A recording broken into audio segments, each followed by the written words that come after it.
Okay, so just finishing off the last bit of the persuasive techniques here. We've talked about personal pronouns, rhetorical style, questions, chatty style. We've talked about triadic structure, or the rule of threes. We've mentioned exaggeration and hyperbole. We're down here at forceful phrases, so using words like I urge or I demand for emphasis. It's all about the verb choices that you're using: urging, demanding, requesting, those sorts of things.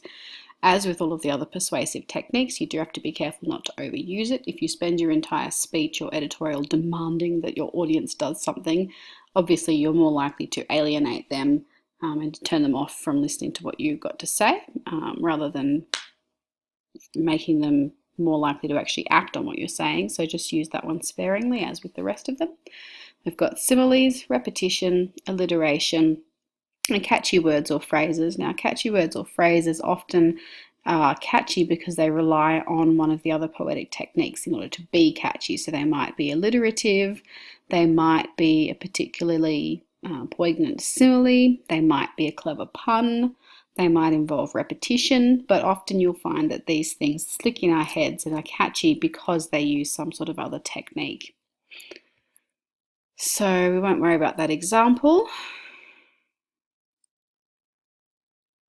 If you want to spend some more time practicing your persuasive techniques here and practicing identifying them, what you can do now is just copy down this little chart into either your notebook or onto your laptops, depending on where you're working.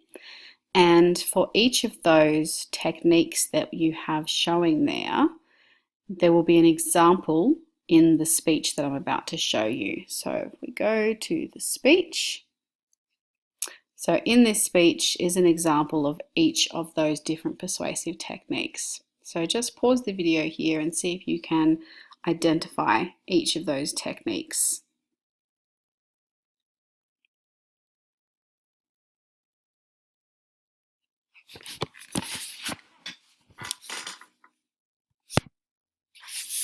So hopefully you've spent some time now having a look at that and found some examples. We'll just quickly go through that together.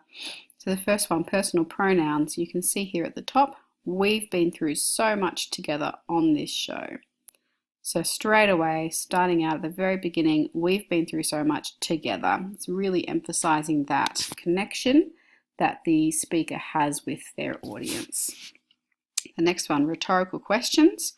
Obviously these are easy to find because you just look for the question mark. If I go, who will do the cooking? Obviously the implication there is that they have been doing the cooking the whole time and that if they leave, no one else is going to be able to do it. We can also see a chatty style here. It's fairly informal and they're talking to dear friends, things like that. We're using contractions, I've shown, we've been, typo there, but you know what it's supposed to be. So there's a fairly chatty style. We've also got triadic structure. We've got gritty, lumpy, and horrid is one example.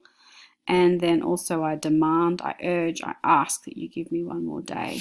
There's another example there of triadic structure. There is an example of exaggeration or hyperbole. I've shown the others a million times how to cook the rice. Probably they haven't actually done it a million times, so we're going to assume that's hyperbole.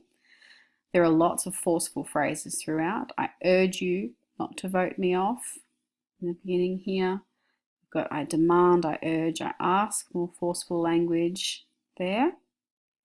You know it makes sense down the bottom is fairly forceful as well with the addition of the exclamation mark. So the way that it can be said can be forceful as well as just the actual language that you use.